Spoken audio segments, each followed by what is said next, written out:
नमस्कार साथियों, इस वीडियो बहुत ही इम्पोर्टेंट होने वाली है, इसलिए इसको ज़्यादा से ज़्यादा शेयर कर दें और ये सभी के काम की चीज़ होने वाली है, इसका ध्यान रखें। इस समय जनगणना का काम ज़ोरों पर चालू है। आपके घर में कुछ मास्टर्स टीचर्स आएंगे जो आपके पास खूब सारी जानकारियाँ मांगेंगे। तो आप कुछ बातों पर गौर करना। जिस समय कोविड का टाइम था, जिस समय कोरोना काल चल रहा था और हमें सुई के फ़ायदे गिनाए जा रहे थे, उस समय का माहौल याद करो और एक बार आंख बंद के ज़रूर याद करो। जब तक आप उस माहौल को याद नहीं करोगे, आपको चीज़ें समझ में नहीं आएंगी। जिस समय आधार कार्ड का विरोध हो रहा था और फिर जब इनकी सरकार बनी और फिर उन्हीं लोगों ने फिर आधार कार्ड को खूब ज़ोर शोर से बनाया और आज लगभग सबका आधार कार्ड बन चुका है पूरे देश में। उस समय को भी थोड़ा सा आप लोग याद करो। आंख बंद करके याद करोगे तो आपको चीज़ें समझ में आएंगी। जब आधार कार्ड नहीं बना था उससे पहले का माहौल कैसा था और आधार कार्ड बनने के बाद का माहौल कैसा है। जैसे ही आधार कार्ड बना वैसे ही आपको रोज़ कभी यहाँ आधार कार्ड दो, कभी वहाँ आधार कार्ड दो, कभी केवाईसी करो तो कभी यहाँ केवाईसी करो, तो कभी मोबाइल में केवाईसी करो, कभी बैंक में केवाईसी करो, कभी राशन की दुकान पर केवाईसी करो, तो कभी मतलब आप कितने उलझे हुए हो, इसको थोड़ा सा गौर करो।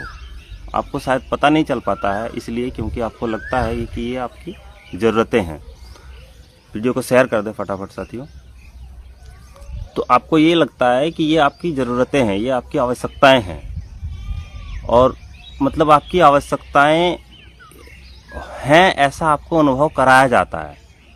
अब देखना, जिस समय आप कोविड का टाइम था उस समय सुई लेना आपकी ज़रूरत का आभास आपको कराया गया कि ये ज़रूरी है, ये नहीं लोगे तो चलेगा ही नहीं, ये नहीं लोगे तो राशन नहीं मिलेगा, ये नहीं लोगे तो लाइसेंस नहीं बनेगा, ये नहीं लोगे तो आप सफ़र नहीं कर सकते, आपकी टिकट नहीं बनेगी, ये नहीं लोगे तो एयरपोर्ट पे आपको एंट्री नहीं मिलेगी, मास्क नहीं लगाओगे तो आपको कहीं जाने का वो नहीं मिलेगा। मतलब कैसे आपको फंसाया गया, कैसे आपको उलझाया गया, इस पर आपको गौर करना बहुत ज़रूरी है। तभी आपको पता चल पाएगा कि इस समय जो जनगणना वाला जो नाटक चल रहा है इसका क्या मतलब है। आप सोचो कि इस समय जिसके पास डेटा है, अगर आपके पास किसी गांव का डेटा हो, किसी गांव के प्रत्येक आदमी का जानकारी हो, पूरी जानकारी, तो आप कैसे भी कुछ भी बेच सकते हो। उस गांव में क्या बेचना है ये आप तय कर सकते हो। उस गांव के लोगों को कैसे कंट्रोल करना है ये आप तय कर सकते हो। तो मेरा सिर्फ प्रश्न इतना है कि यदि जनगणना हो रही है तो ये कौन करवा रहा है। ये कहते हैं कि सरकार कर रही है, सरकार कौन है, पहला प्रश्न तो यही है। तो जब इस प्रश्न के अंत में आप जाओगे, वो कहेंगे सरकार कौन है, फिर अब डीसी सरकार नहीं है, एसपी सरकार नहीं है, राज्यपाल सरकार नहीं है क्योंकि वो भी तनख्वाह लेते हैं, मुख्यमंत्री सरकार नहीं है, राष्ट्रपति सरकार नहीं है, प्रधानमंत्री सरकार नहीं है, क्योंकि सारे ONGS हैं, ऑन इंडिया गवर्नमेंट सर्विस, वो गवर्नमेंट के नौकर हैं, यानी सरकार के नौकर हैं। तो आखिर सरकार कौन है, ये जो प्रश्न है, इस पर अगर आप टिके रह गए तो आपको अंत में पता चलेगा कि आप ही सरकार हो। इसलिए हम कहते हैं जनता ही सरकार है। ये मेरे इसमें लिखा हुआ है, देखो, जनता ही सरकार है। भारत की हुंकार है, जनता ही सरकार है। तो एक्चुअल में जनता ही सरकार है, ये आपको अंत में पता चलेगा। तो आप सोचो कि जब जनता ही सरकार है, यानी आप सरकार हो, तो आपने कब बोला है कि जनगणना करना है? कभी बोला है? यदि आपने बोला हो कि भाई हमारा जनगणना करवा दो, तो भले मैं ये बात फिर आगे नहीं बढ़ेगी, फिर आप मान सकते हो। आप दूसरी बात वो कहेंगे कि ये बहुत ज़रूरी है, आपको सुविधाएं मिलेंगी। आप आंख बंद करो और पिछले 10-20 साल 50 साल में जाओ और आपको आज तक क्या क्या सुविधाएं मिली और उस सुविधा से आपने क्या क्या प्राप्त किया, आपका जीवन कितना आसान हुआ, ये ज़रा देखना। क्या इनकी सुविधाएं देने से आपका जीवन आसान हुआ है? क्या आप आराम से रह रहे हो? क्या आपकी बीमारियां चली गई हैं? क्या बच्चों को लेकर जो आपकी चिंताएं हैं वो जा चुकी हैं?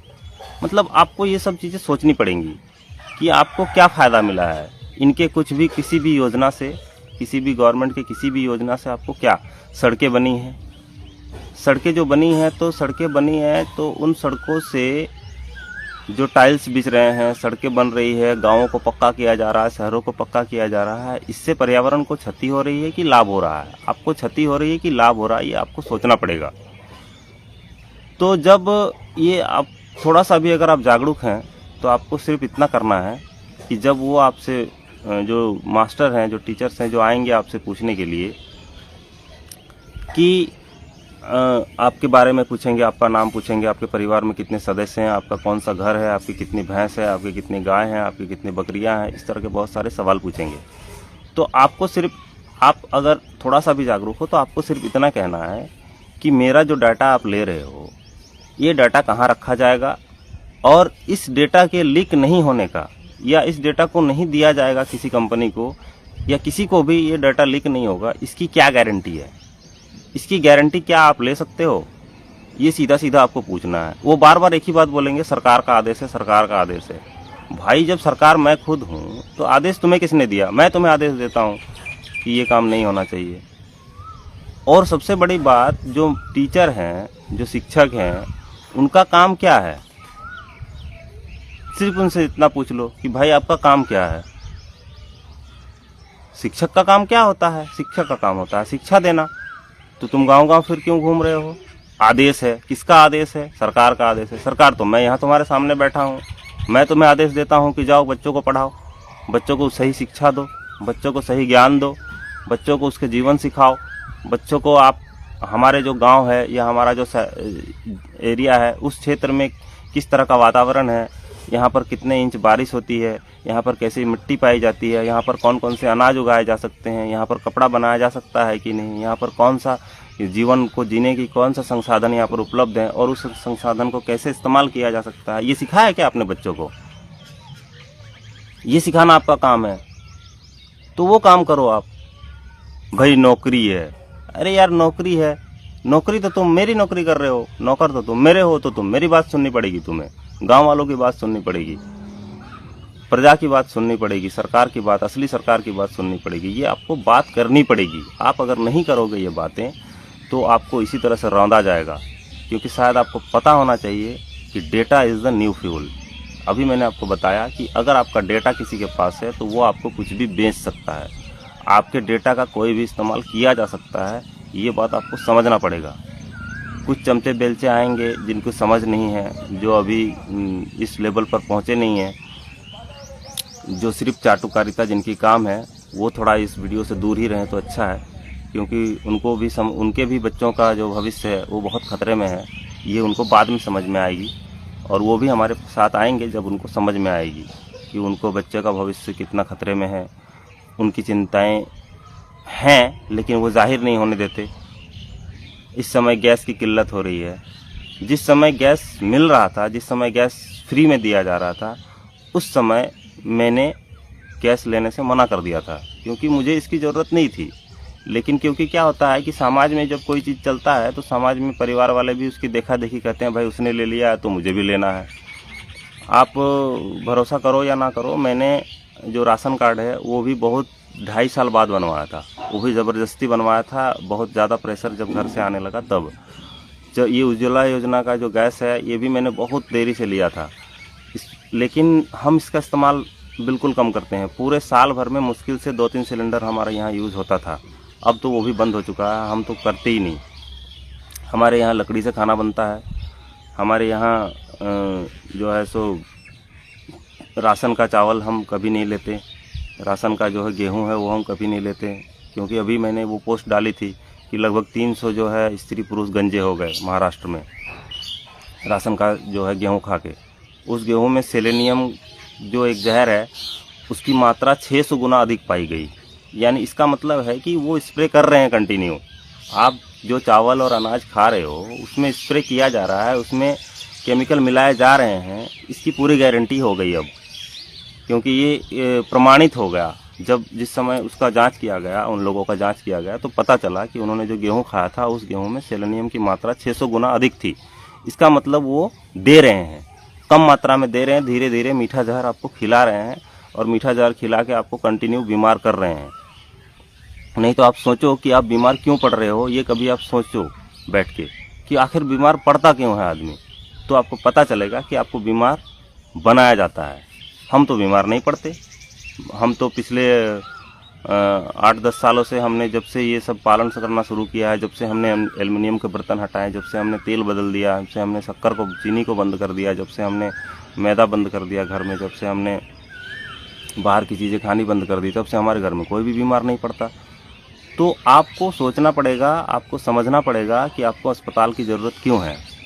आप जब आगे चलोगे, जब हमारे साथ इसी तरह जुड़े रहोगे, तो आपको पता चलेगा ये जो हमारा शरीर है ये संसार का सबसे बड़ा अस्पताल है, और ये जो हमारा शरीर है ये दुनिया का सबसे बड़ा कंप्यूटर है, और ये जो हमारा शरीर है ये शरीर ही पूरा ब्रह्मांड है।